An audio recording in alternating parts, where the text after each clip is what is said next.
Overtime!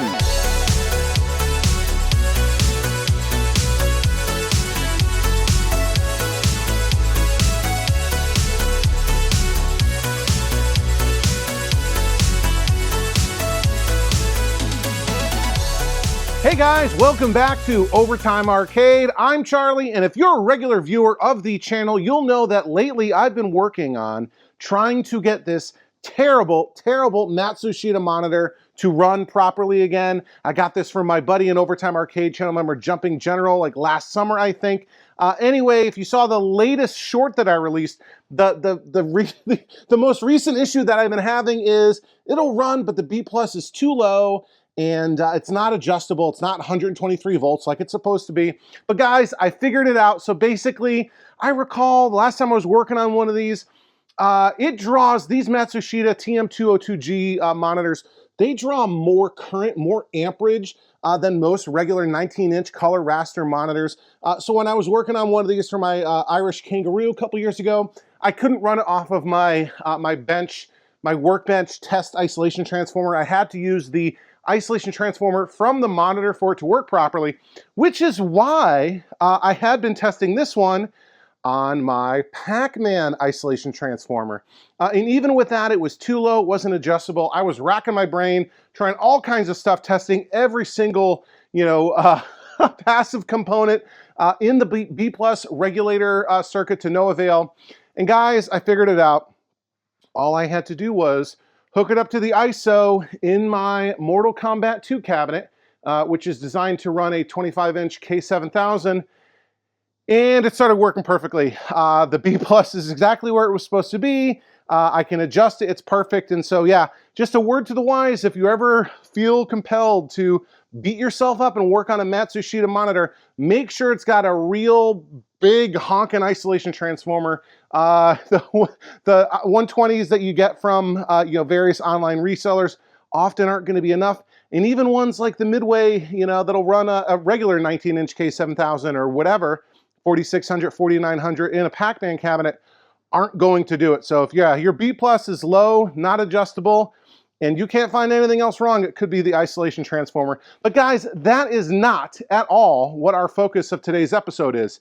Today, we're going to turn our attention over here because I've got a different kind of problem, a problem related to space. I've got no room out here, guys. I got games out here that you haven't seen yet, you have no idea about, and I need to make some room by getting rid of the games that I don't want to keep so that I have space to work on the games that I do want to keep.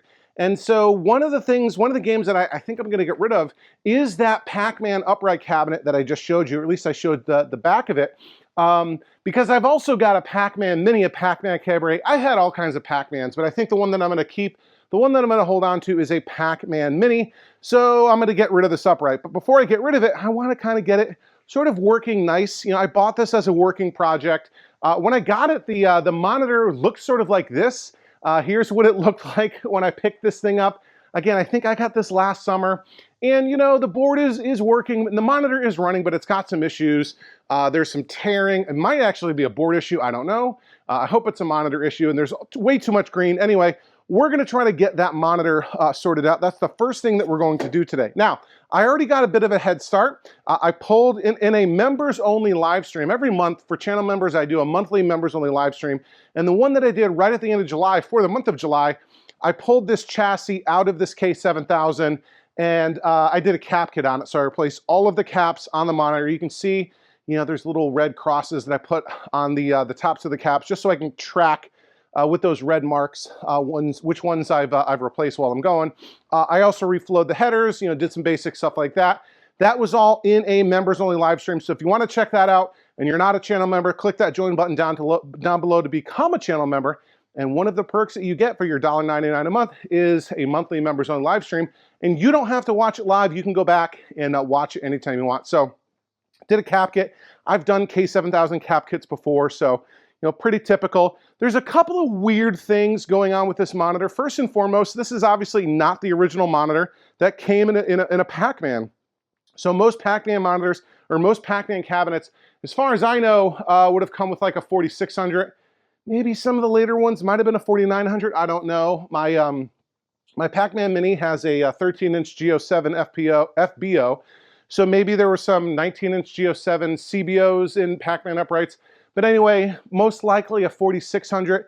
So a K7000 is not an original Pac-Man monitor because that's a much later Wells Gardner monitor. And so there's a couple different things going on here. This sticker that's in here, this tells me that this frame was originally for a 4900 because this is telling you the sort of where to adjust different settings on the 4900. It's got the Pac-Man sort of mounting brackets for a Pac-Man cabinet, but we have a K7000 monitor installed in a 4900 frame going into a cabinet that likely had maybe a 4600 originally, but that's all fine, it'll work just fine. Couple modifications that somebody else has made to this monitor before I ever got to it. The DAG wire that comes off of the tube itself, so the tube sort of acts as a giant, it's a CRT, but acts like a giant vacuum tube, almost like a capacitor. And they actually paint the backside of the glass with this, they call it Aquadag, it's like this graphite paint. And then there's a spring-loaded metal strap that goes against it, and then that gets grounded typically to the neck board. That's all normal, it's called the DAG. And it's usually like soldered, or I often will cut it and put a quick connect for it to go to the neck board. This one here, they cut it and they put a spade terminal and it's screwed onto the frame of the chassis. And then there's a wire that goes to it's only a single wire, but it goes to a 2-pin quick connect Molex connector and then goes to the original wire. So that's a bit weird. They also cut the focus wire that goes from the flyback to the focus, I don't know what you would call this. There's a terminal, there's a little loop inside of the neck socket. Again, and they connected it with a 2-pin Molex connector, even though it's a single wire, and then they packed it with silicone. In order to get the neck board off of the socket to do the cap kit, there's a ton of non-original silicone sort of caulking, clear silicone caulking around it, but that's fine. So a couple different mods there. The biggest, weirdest thing is this pot right here. Now, when I first got this monitor last year, I noticed this right away, like this is not normal. Somebody drilled holes and put a pot right here, and it almost looks like a G07 style monitor potentiometer, a pot, because look at all the normal ones on this K7000. They're like, you know, thumb knobs, you can turn them. This one you have to stick a plastic tool into it to adjust it. So I'm like, what the heck is this? This is not original. And I actually found that there's some wires, I got them tucked underneath here, that go running back there. When I first got this last year, I took a picture of that and sent it to Mike from Mike's Amateur Arcade Monitor Repair, who really is a pro when it comes to monitors, particularly working on K7000s. And I'm like, hey, do you have any idea what this mod is, what it's for, why it's here? And Mike had never seen it before, so I finally figured out what it was. And really what these wires are going to, they're running back to where the shutdown pot should be back there, the HV shutdown pot, which basically controls making sure that it doesn't go into, you know, sort of over voltage and potentially generate X-rays, because if a CRT is running with too high of a voltage, it can technically generate X-rays. And so you don't want that, you don't want it to do that, so et cetera, et cetera. There's a shutdown pot right there. And typically that comes from the factory, at least in the G07, with a big dollop of hot glue dropped on it, because there's no need for an operator to adjust it in the field. It gets set, it gets locked in with hot glue. But if you do something like change the flyback or other stuff, you might need to kind of reset the shutdown pot to kind of dial it in. And I'm guessing what happened was they did that. They tried to remove the hot glue. They broke the pot. They didn't have a direct replacement to drop in, but they had a pot of a similar value, maybe from a G07. They drilled holes in the PCB, mounted the pot right here, and then ran wires to the vias where it would have been installed back there. So kind of wild, kind of crazy, but hey, I guess it works. Definitely a custom job, and like I said, certainly I haven't, and even Mike had never seen that exact modification before. So anyway, I did that cap kit on that members only live stream. Join if you want to be able to watch it. It's a lot of fun. I haven't tested it yet. I reflowed the headers. One more thing that I want to do, because of how the monitor was looking when it was working when I first got it, I want to hook up the tube to my Rejuvenator, at least to test it and make sure that it's not a tube issue that's causing the green to be too high, because you can have issues with the electron guns in the cabinet always being on, shorted out, something like that. So We're going to do that first in this video. You've seen me do this before. I don't do it all the time. I don't do it all that often on camera. Basically what I have here is a B&K model 467. It says CRT Restore/Analyzer. So this is a tool that they don't make anymore. But way back when everyone had TVs and monitors, you know, that were CRTs were the technology back in the day. TV repair shops would have tools like these that could test and restore CRT tubes. So these CRT tubes, cathode ray tubes, like I said, are giant vacuum tubes, and they are sealed. There are some electronics inside, but it is vacuum sealed, and you can't like get inside to fix things. But the guns can get corroded, they can get shorted out. There's different issues, and so a tool like this will help you test those things and attempt to fix them should there be a short or some other kind of issue like that. And I say attempt because it's never a sure thing. If you've got a monitor and you've got issues with it, you can hook it up to this 467 is not the only model. There's other manufacturers even like Sencor, but the B&K 467 is the most popular one. It is the most common one. You can hook it up to your tube and test it, see what the life is like. Make sure the the RGB guns are all working properly. And if there is an issue, it can detect shorts and potentially try to correct them. It can try to clean and balance or even rejuvenate the guns. And essentially what happens, as I understand it, is the electron guns inside of the tube can get, corrosion or whatever building up, and you basically have to clean it off by cooking it off. And it works a little bit like a self-cleaning oven. It safely sends, more voltage than it's expected to go onto those guns, basically trying to cook off that oxidation or corrosion or whatever it is. And hopefully fix it. It's never a sure thing. You can actually damage or destroy the tube by doing it, especially doing it over and over and over again.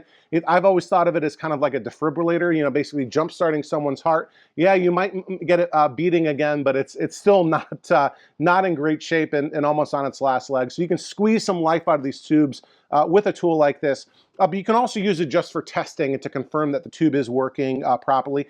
And there's, typically like on this model, there's not just the full blast rejuvenator, which will, really burn those guns.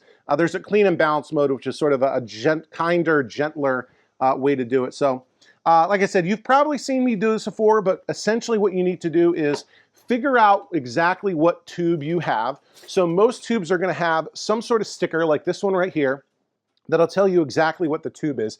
Now, some people who are new to CRTs, new to the hobby, will look at the sticker and think, oh, that's the model of my monitor. No, that's just the tube. So this is a K7000 a chassis, a K7000 monitor. I don't know exactly what model number this is, if it's a 7100, 7900, something like that. It's not a 7900, but there's a different variations, but this is a K7000 series chassis for a 13-inch monitor. But it'll be paired with various tubes. Now, this is a tube that was manufactured by Philips, and it says it's an A48 ABK05X. So A48 basically is telling you the size of the monitor, like 48 centimeters, which turns out to 19 inches. And then the rest of the numbers are like the model of this tube. And so all tubes are different. There's often a lot of commonalities. You can't just always swap them around, and you have different yokes that are mated to them, that sort of thing. But right now we're just focused on the tube. So to hook up your rejuvenator to a tube, you need to have all the different sort of settings and configurations to know what's going on. The best way to do that, there is a website called Tubular. I'll put a link down in the description down below. Basically, you just type in the numbers that you find on the sticker, and it'll pull up a page like this that tells you everything you need to know, more than what you need to know in order to use a rejuvenator with this tube. So it tells us all this sort of stuff, what's going on, right? Basically, the thing we care about the most is where it says rejuvenator setup. It has different sort of models here. We've got a BK Precision model 467, or this will also work for a 490. And we need adapter CR31. We're going to set our filament or heater voltage to 6.3 and our G1 voltage to 50. Basically, those are the three main things you need to know to hook up your monitor. And so this first thing, the adapter, there's different pinouts in different sizes for the socket that gets mated up to the neck here. So these have a bunch of pins and then sort of a plastic keying ring, different shapes and sizes and whatever. So, you know, there's all these different adapters. The most common are like CR31, CR23, but there's lots of others, and I got a bunch of random ones. You know, a lot of them are not for arcade monitors. They're for probably, you know, consumer CRT televisions or computer monitors or that sort of thing that I'll never see, never have to work on. But basically, you find the right adapter, and then this should slide right on. You want to be gentle. Slide right on to our neck. There we go. And you know, this different adapters will plug into this wire here. We have another wire that plugs into the wall. So let me start by plugging this in over here on the workbench. And we will go from off to setup, okay? And again, what we need to do is set the filament or heater voltage to 6.3, which I do with this. And I'll get it right on 6.3. And these are analog gauges, so you know, your mileage may vary on exactly what it looks like, but we'll come in here a little bit closer to see what's going on. So I've got my heater voltage set to 6.3. I need to set my G1 to 50 volts, which means it needs to go, oh, that's the wrong thing. Set G1 to 50 volts.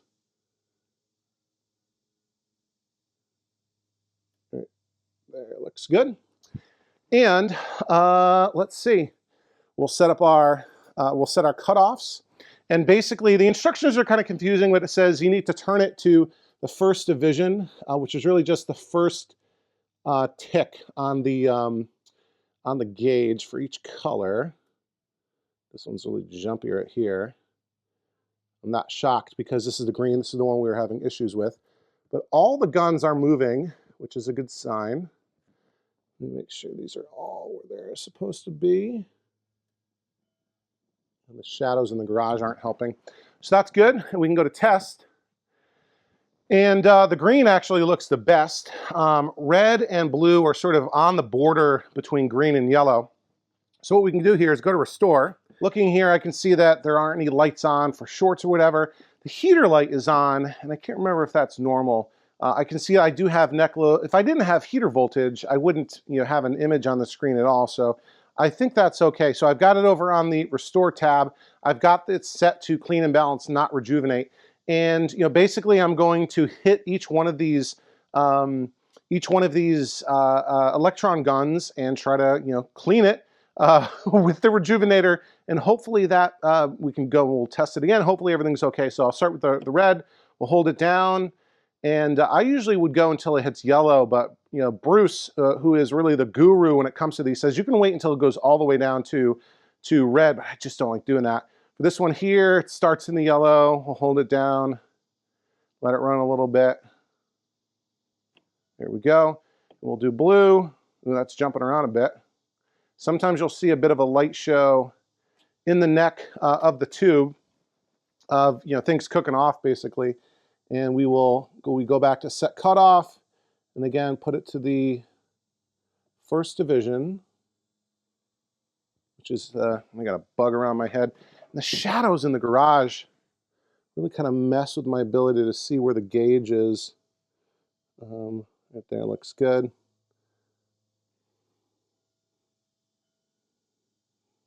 That looks good. That looks good. And then we'll go to test. And definitely an improvement. The green is about where it was. Red and blue are now into the green, but I think I can go even better. Again, we'll go to restore, and we'll give each of these a good long blast. We can always do the rejuvenate setting. See how this is sort of slowly backing off. Green was doing okay before. Jumping around a bit there. See how it jumped down to the red. And this one, the blue is kind of holding steady there. We'll let that back off. Go to set cutoff again. And yeah, you got to do this every single time because it will change on you. Ooh, now green's not moving at all. That's a bad sign. Okay, green's not moving at all, which kind of stinks. Green is not in good shape. All right, we're going to go to restore. We're going to go to rejuvenate, and we're going to blast this thing. Here we go. Okay, that went down. That's good. Red. That's taking a lot of it. And I'm seeing a little bit of a light show, like I said, in the tube. Okay. Now we'll go to test again, or go to set cutoff again. And green is moving now. Still not great, but it's moving, which is a good sign. Blue's down low again.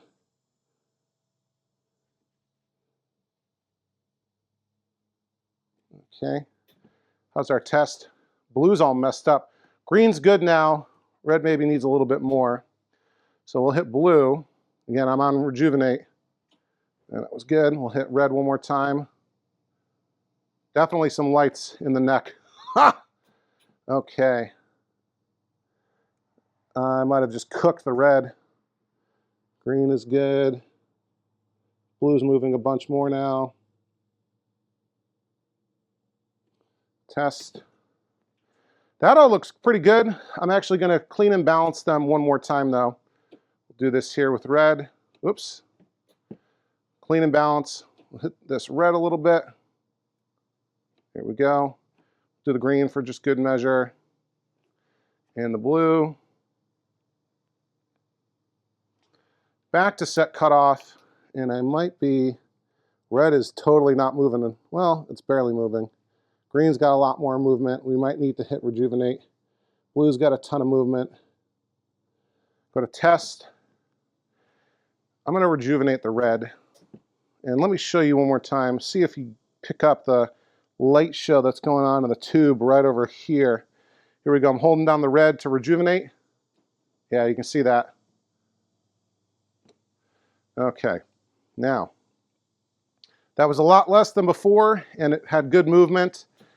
On the, yeah, red's moving again. No, not a ton, but it's moving. So this tube might be a bit tired, but it should work. That's good. It's just hard to see these.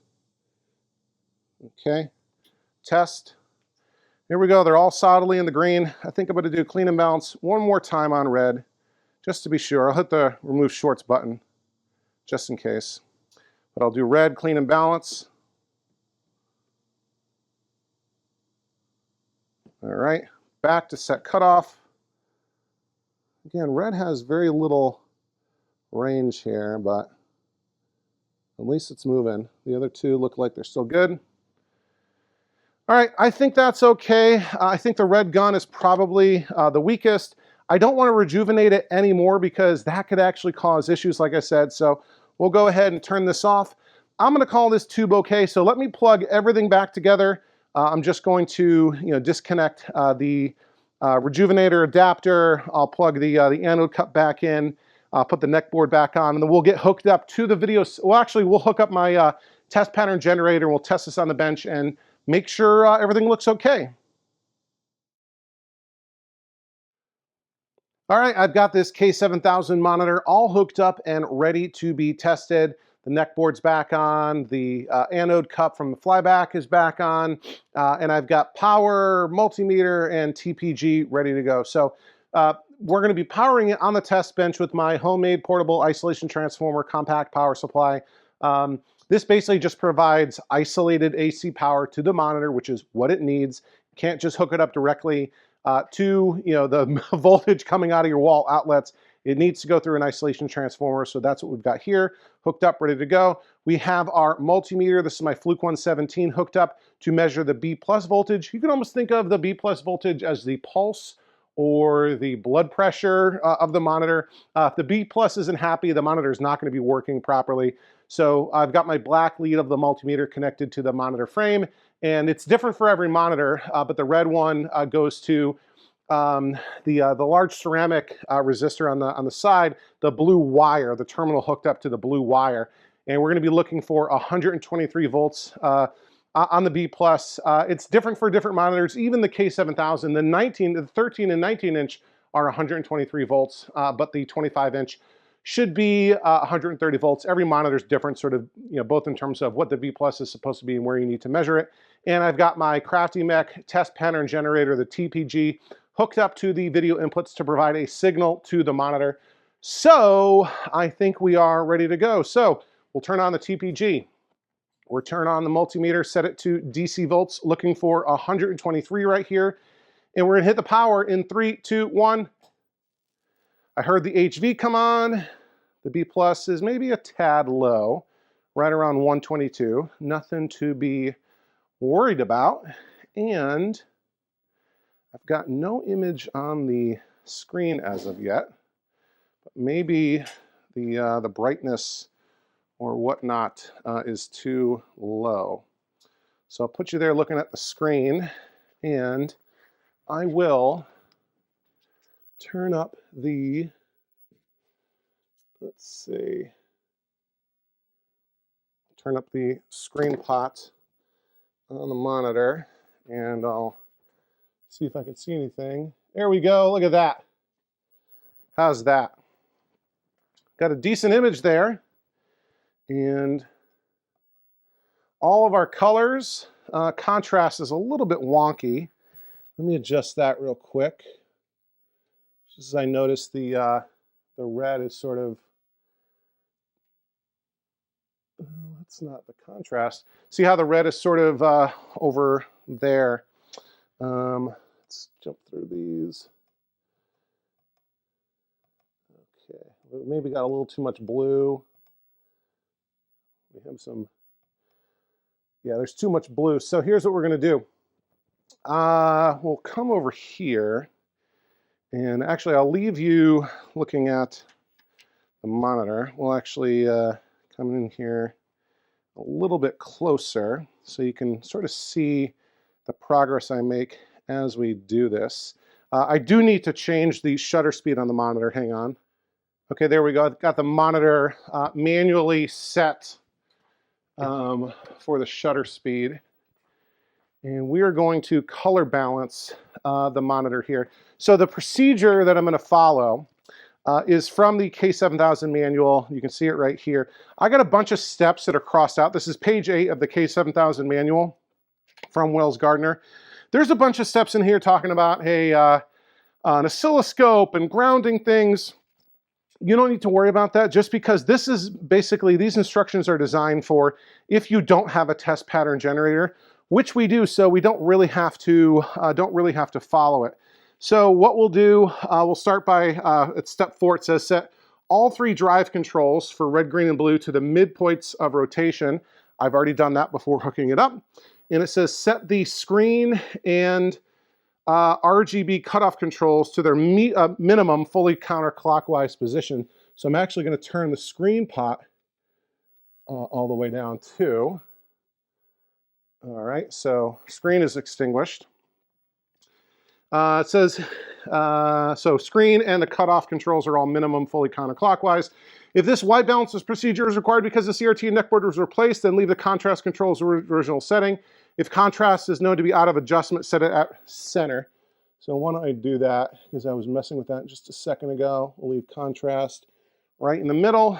And it says slowly turn the screen control until raster is just visible. And I'll turn off this light back here too. I still got a little bit of ambient light coming in through the garage windows. You really want to do this in a dim environment. Yeah, you can't see anything now. Okay, so we'll fix that. Adjust the screen control adjust the screen control clockwise until raster is just visible. So bear with me here just a moment.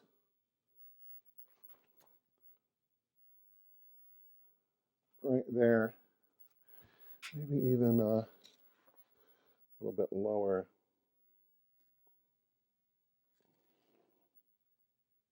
All right, it's just barely there.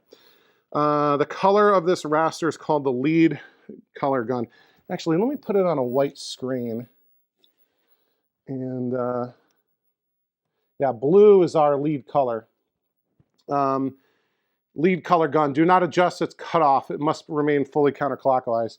So we'll say blue is our, yeah, okay. Blue is our lead color. And then adjust the screen control counterclockwise until raster is just extinguished. So we'll do this until we just barely can't see anything. I can still just barely see something. So just a skosh. All right, I think we're good. Okay, adjust the brightness controls for a dim raster. So we have a brightness right here.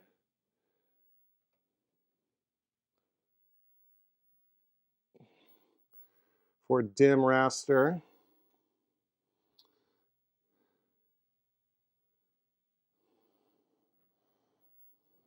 Put it actually on the checkerboard. So we want a dim raster. We see how when it first comes on, it's blue. Yeah, that's our lead control. So there's our dim raster. Adjust the two remaining cutoff controls for best gray uniformity. So we're going to leave the blue cutoff alone and just change the red and green cutoffs for best gray uniformity. Maybe center them. Start by centering them. That's too much green.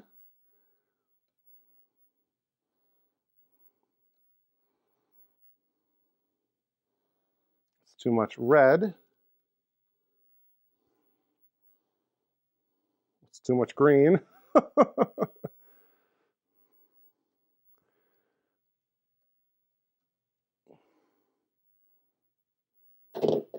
Okay, I think that's pretty good as for step 10, adjusting the red and green cutoffs for best gray uniformity. So now we want to, on step 11, adjust the brightness control for a bright raster, but not maximum brightness.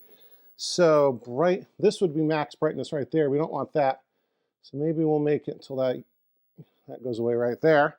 And adjust red and green drive controls for best neutral white.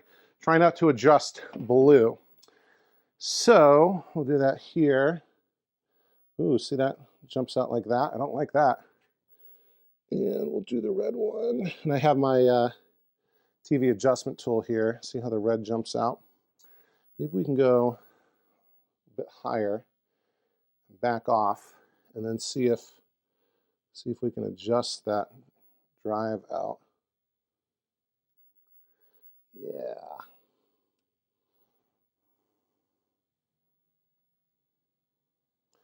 That looks pretty good. We'll try a little bit higher. So that's max bright. That's down a little bit. And the yellow is really coming with the green, which makes sense. Come on.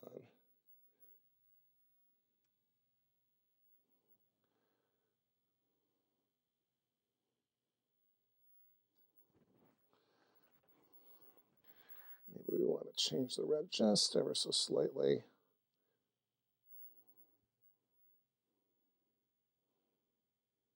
There. I think that's good for neutral white. And we're basically done at that point. So let's go here. And I'm going to adjust the screen pot. So I really want to see all the colors. That red still looks a little bit overdriven. So we'll try to back it off there. How's that? This is still a little bit blue, that gray. Let me see if I can just mess with it. I know it says not to, but I don't really want to listen.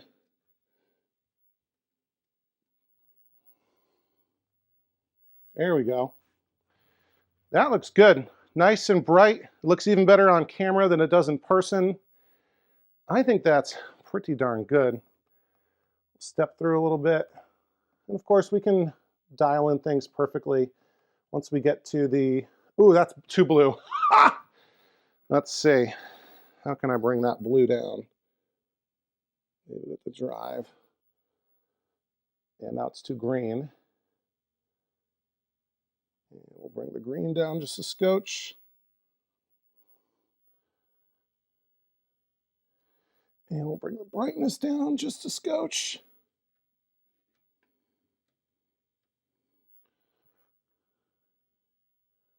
How's that look? And we'll go back to the color bars. I think that looks great. Now, one more thing that I want to do is adjust the geometry. So we'll go to our grid like that. Okay. Let's see. Man, I'm getting sweaty out here because I closed the garage doors. Let's see. Turn a little bit of light on here. I need a little bit of more height out of the vertical size, which is right here. Okay. We need vertical position.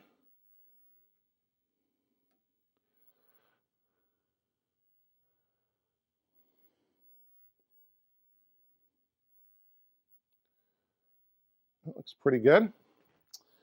All right, and we're a little too wide. And the way you adjust that is actually a pain. Let me turn the lights on and show you what I'm gonna do. And I'll do this off camera. But the vertical or the horizontal width is not done with a, with a cap or with a pot. It's actually done with a coil. And it's never in a great spot to be able to access on any monitor, in my opinion, except for the 4600. But right there is the coil, the horizontal width coil. So it should be warmed up enough where I can adjust it. But let me go and I'll get a plastic tool. I'll put it in there. We'll adjust it and then we'll come back and I'll show you how good the geometry looks. All right, guys, unfortunately, I wasn't able to adjust the horizontal width coil on this K7000. I had it running for over an hour, so it was good and warmed up, physically warmed up to hopefully get that width coil loose. And yeah, I was never able to get it budge. It's kind of all the way down, maxed out of the bottom, which I think makes it really, really wide. But that really, honestly, shouldn't be too much of an issue, unless the top or bottom of Pac-Man, the screen is cut off. So that should be fine. And if, worst case scenario, I can probably find a reproduction for it. So while that was running, I was doing a couple different things in the cabinet. So coming from the top down, if you remember, way back last year, I think it was December when I did this pickup video, there was some funky stuff going on with the wiring over here. They had cut, so there's a switch up here at the top, a power switch, and they had cut the wires, these brown wires that run up to it, and just like twisted the wires together, to close the circuit without the switch. They just twisted them together with some electrical tape. So I fixed those. Well, the reason they cut the switch, I think, is because the switch was kind of dirty. So I pulled it, I took it apart, and I hit it with some deoxit, and then actuated the switch like 100 times, and it's working great now. I fixed the wires here with these things. They're called butt splices. And don't take my word for it. They are indeed called butt splices. I always think of these things as growing up, what your dad told you never to use to fix wiring when working on cars. They're not the most reliable, but hey, they do the job faster and easier than soldering, although obviously soldering is the right way to fix it, but that's fine. And then coming down here, they did something similar for the interlock switch. So on this model, on Pac-Man, the interlock switch breaks both the hot and neutral, the hot being brown and the neutral being white. And they had just removed the wires from the interlock switch, cut off the quick connects, and again twisted the wires together. So I untwisted them, crimped new quick connects onto them, and plugged that in. So our interlock switch is working. And then we had this real nasty looking power cord here. So this was the original power cord. It even, they must have gotten cut, and so they spliced in, the end of an old extension cord. At least it's got the grounding plug, but like the green wire is exposed, and it's just fixed with wire nuts, and it's only like 4 feet long. So this was not going to do it. So what I did was I went to Home Depot and I grabbed one of these. So this is basically just like the original. The original I think was black and this is brown, but that's okay. So this is an extension cord with a banana plug on the end. Basically all you need to do is cut the banana plug off. And that's what I did here. You cut off that end because you don't need that. And then for Pac-Man here, the end of it has a nice 3-pin Molex connector. So I crimped some pins on, put the pins in, and this looks just like brand new, better than brand new. 15 feet long, brand new power cord.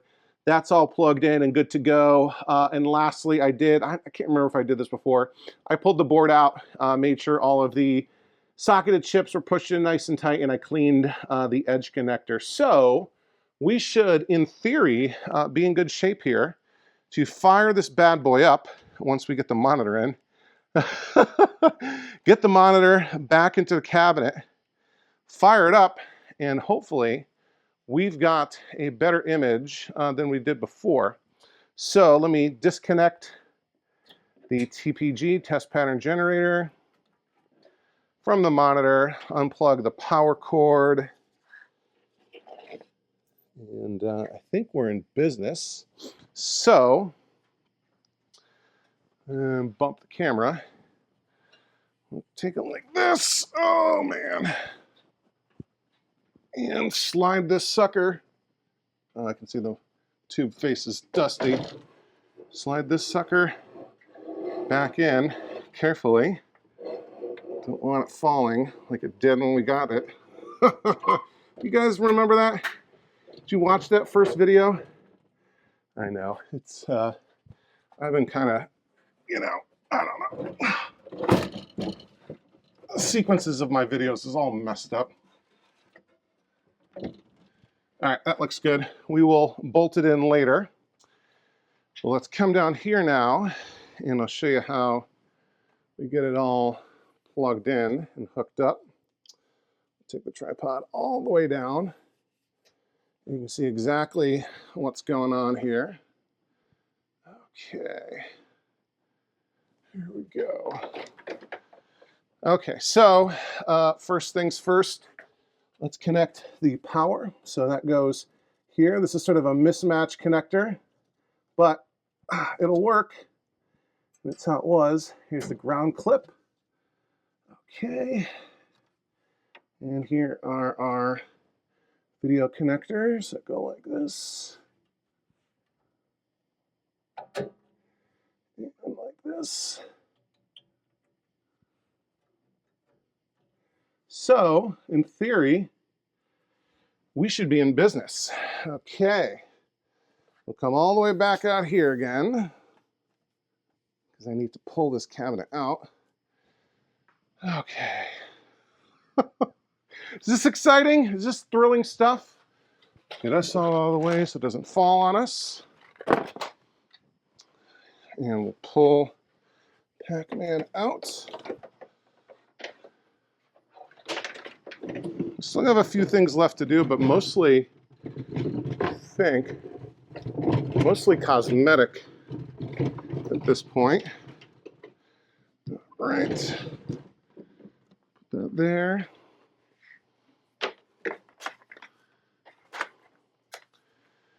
And we'll plug in the cabinet like that. Cabinet's plugged in. We'll position the camera so hopefully we can see some good signs. And we'll hit the power switch on top. Yeah, everything's plugged in, right? Yeah, here we go, pulling the interlock in 3, 2, 1.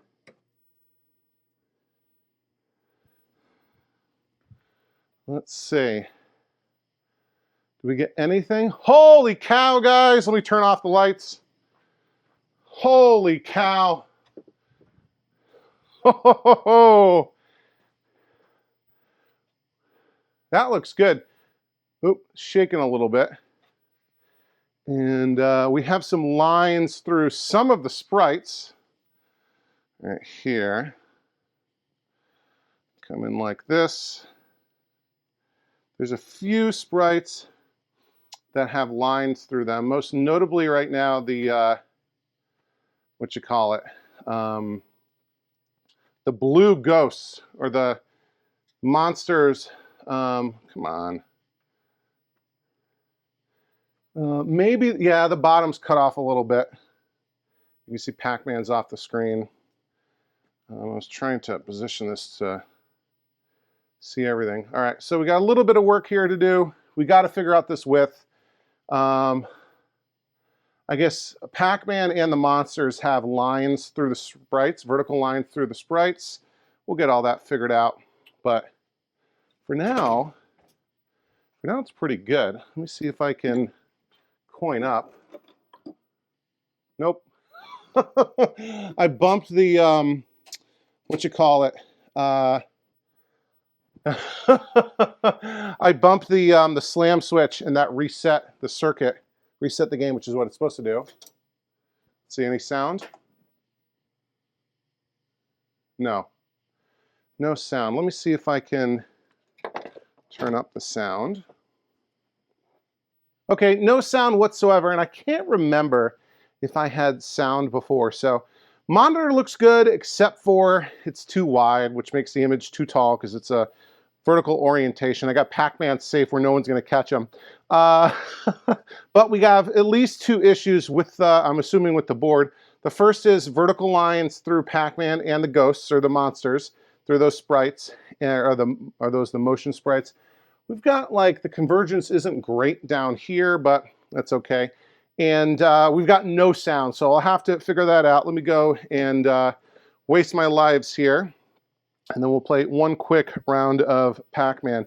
And I've been told I need to, the joystick works fine, I need to wish, send a special, very special happy birthday wish to my very good friend and channel member and founding co-host of the Coin Jam podcast and the host of opcorner. That's right, the one and only Jeremiah Jackson. It is his birthday today, so happy birthday, Jeremiah. I hope you're doing well.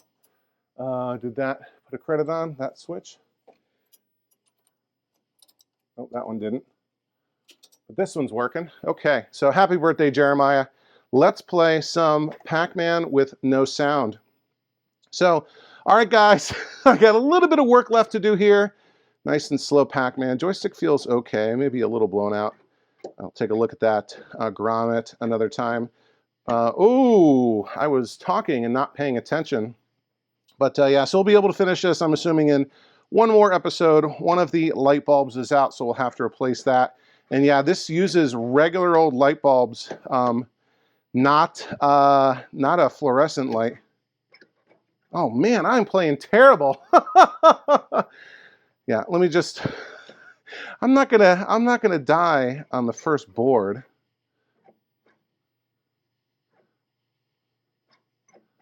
Get over here. Yeah, so the eyeballs had lines to them too, which I'm sure all this stuff is very well understood. Yeah, the numbers, the score.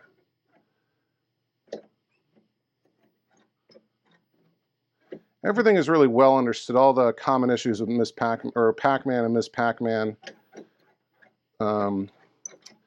So I'll be able to look up exactly what this issue is and how to fix it. Oops. Nope, that's not great.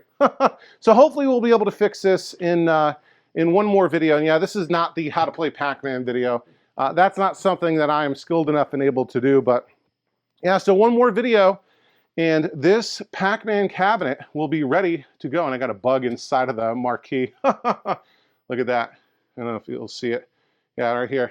They're flying around, a moth. Two bugs, actually. Anyway, if this is your first time on the channel, welcome. I release new videos every weekend, although it's Sunday right now, so this video is not going to come out until Monday, and so it'll be late. But hit that subscribe button to make sure you don't miss a single episode. Be sure to do everything the YouTube algorithm wants you to do. Like, share, comment. You know, tell me, do you love Pac-Man? Can you save me some trouble and tell me how to fix this issue with the vertical lines through those Pac-Man sprites? And, you know, guys, if you ever want to support the channel, I know you've heard me say this a million times. The best way to do it is to become an Overtime Arcade channel member. You will join over 100 awesome, handsome, successful, intelligent people like everyone you see here These folks are all supporting the channel. They donate $1.99 a month, and in exchange, they get access to some truly awesome perks. They get access to a monthly members-only live stream, like I was mentioning at the beginning of this video. They get early access to all new videos, typically 24 hours, maybe a little less sometimes a lot more in advance of all public releases. And best of all, they get access to our private members-only Discord channel, which is a really awesome, positive community. Everyone's constantly sharing what they're working on. We're helping each other out with deals and pickups and advice. It really, really is great. Something I'm really proud of, the awesome community we've been able to build there. And of course, it's also a great way to connect with me. I share a lot of info, what's going on behind the scenes, what I'm working on. Sometimes I'm asking for help because I'm running into trouble, but yeah, click that join button down below to learn more about what it means to become an Overtime Arcade channel member. And if you recognize any of the 100+ names listed here, reach out to them, ask them if they like it, ask them if it's worth it, and I guarantee you they will tell you that it is. So anyway, guys, I think that'll wrap it up here. As always, I've been Charlie. Thanks for watching Overtime Arcade, and I'll see you next time. Overtime!